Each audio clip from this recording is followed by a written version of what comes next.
Ladies and gentlemen, good evening and welcome back to our YouTube channel once again. And it is my hope and prayer that this video is going to find you guys in good health. Personally, I am fine. As you can see, Kisumu is also fantastic. And maybe you could also let me know where you are watching the video from, the county or the country, in case you are out of the republic. And for this particular video, ladies and gentlemen, kindly let me know the name of the constituency where you voted and the name of the member of parliament you voted for, and whether he's actually serving the people the way he promised. Ladies and gentlemen, some 3 days ago, Stephen Kalonzo Musyoka's party, Wiper Party, announced to the country that Kalonzo Musyoka was going to embark on a 3-day tour of the Mount Kenya East, that is the Meru, Tharaka Nithi, and Embu. Yesterday, Kalonzo Musyoka was in Meru, and that tour, in my own view, was successful. Let me just show you how they planned the rallies. According to their communications, on Sunday, which was yesterday, Kalonzo Musyoka was supposed to be in Motara Nchui Methodist Church, where he went actually. Then Kiengo AIPC Church, of course he went there. Then he was supposed to have a rally in Maua, which was a success in Maua Stadium. Today, which is 12th, Kalonzo Musyoka was supposed to meet with, have breakfast with the church leaders, which happened.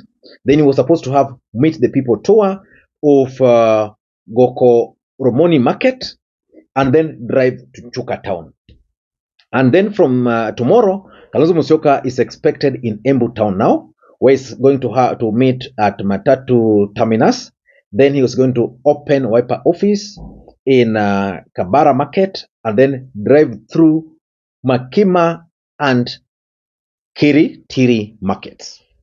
So today he was in Tharaka Nithi, and the police blocked Kalonzo Musyoka from attending his own function. And I want to ask you guys, is Kalonzo Musyoka already a threat to Kenya Kwanza government? And just like I keep on telling you, it's going to take a miracle for William Ruto and Kenya Kwanza to win re-election. If just a mere trip by Kalonzo Musyoka to Tharaka Nithi, which is one of their strongholds, is already sending shockwaves to them, what of if campaign proper will begin? In this particular video, I want us to do a proper analysis. In this particular video, I want us to do a critical analysis about the move by William Ruto's government to stop Stephen Kalonzo Musyoka's rally in Tharaka Nithi. Let me just read for you.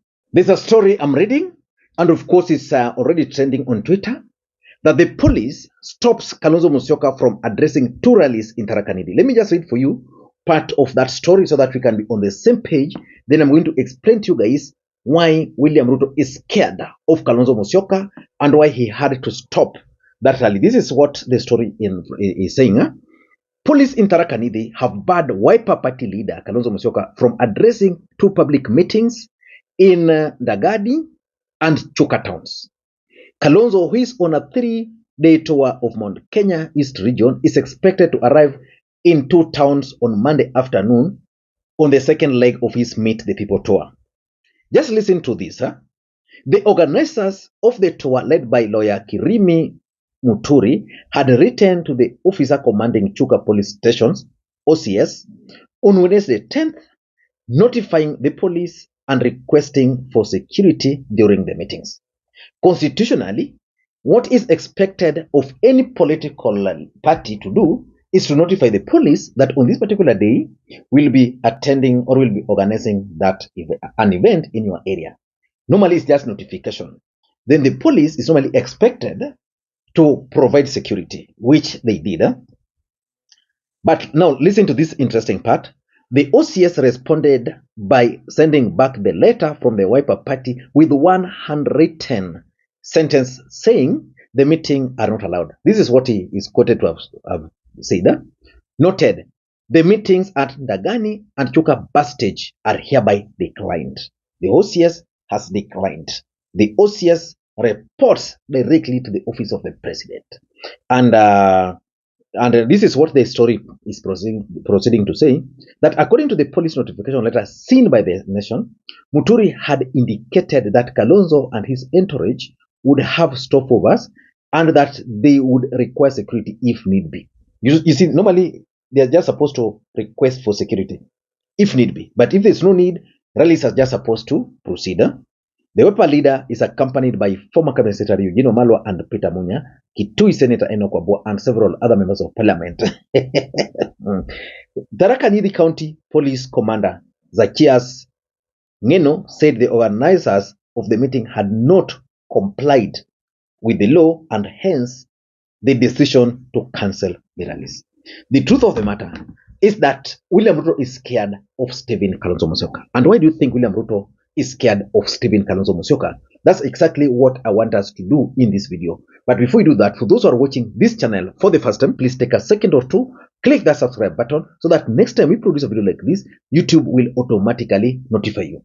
And to the subscribers, I want to continue thanking you guys for your continued support, because without that support, this channel cannot be where it is. Ladies and gentlemen, without any further ado, allow me to dive in. But before I dive in also, allow me to thank the following people. You are seeing their names on the screen there for the coffee which they sent to me earlier. I'm so grateful because it goes a long way in supporting this channel. You can also do the same using the numbers you are seeing on your screen. Ladies and gentlemen, why do you think Kenya Kwanza government decided to stop Kalonzo Musyoka's rally?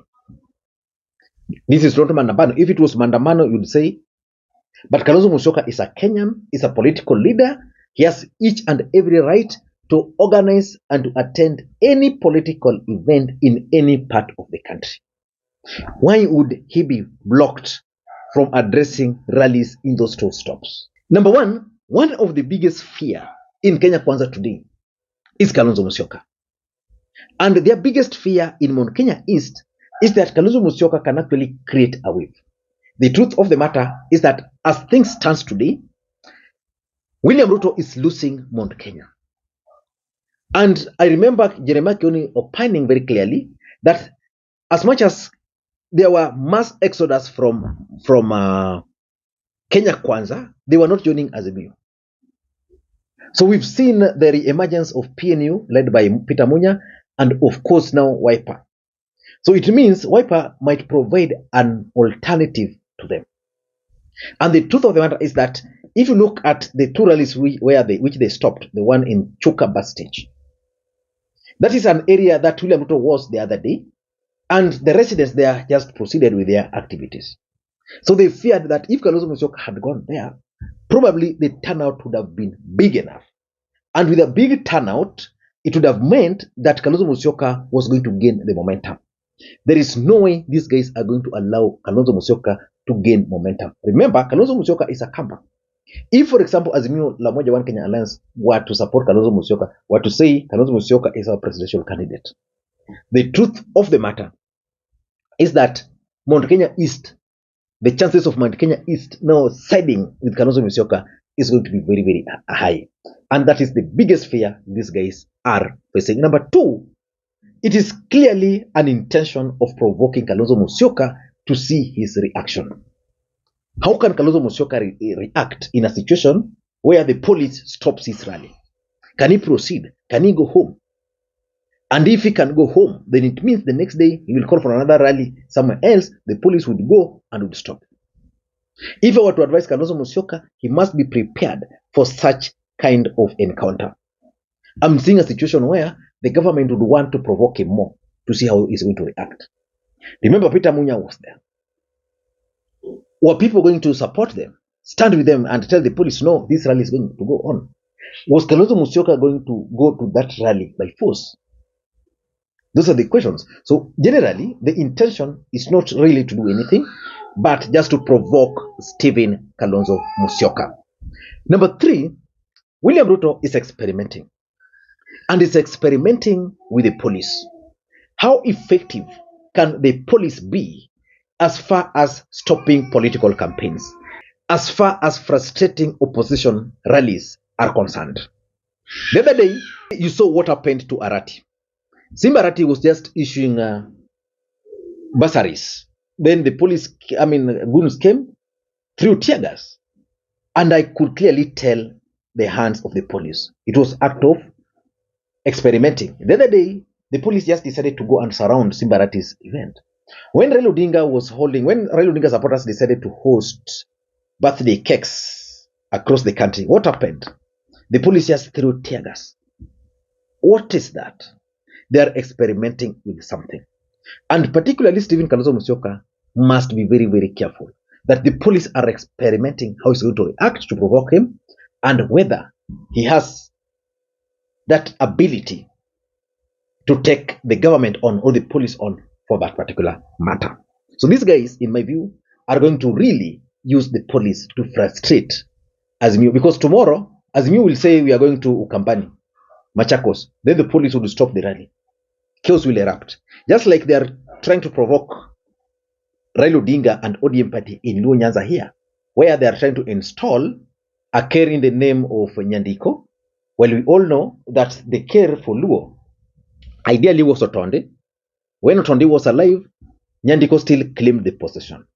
Before Otonde, there was Riego Umolo. When Riego Umolo was alive, the same Nyandiko was still on the other side. So, which basically means just like in other parts of the country, where we have two factions, but they want now to take Ofafa by force. Ofafa is something you can't take from the Luos. So they want a situation where there is to see how these people are reacting, or maybe to provoke Raila Odinga supporters to harm the old man, and then with that they can create now fiction. I mean, they can create friction between South Nyanza and Central Nyanza. That's what they want. But for Kalonzo Musyoka, Ruto is experimenting with the police.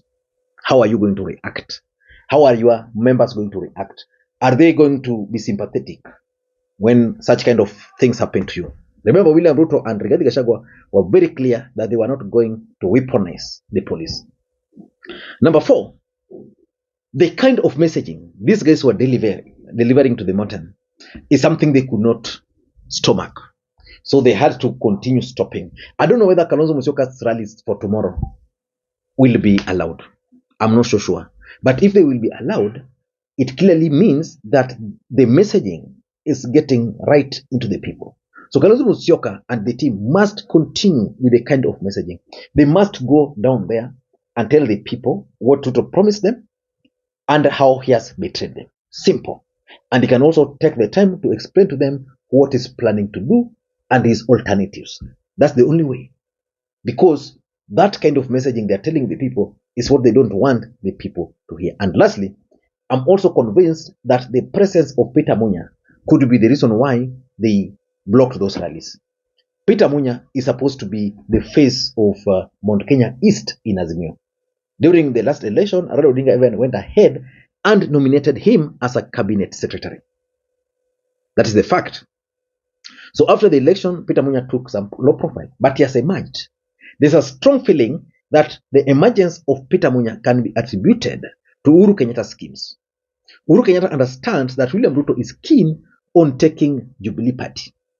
So if William Ruto will succeed in taking Jubilee Party, then it will simply mean that Uhuru will have an alternative party ready, which is the PNU party. I don't know what you think.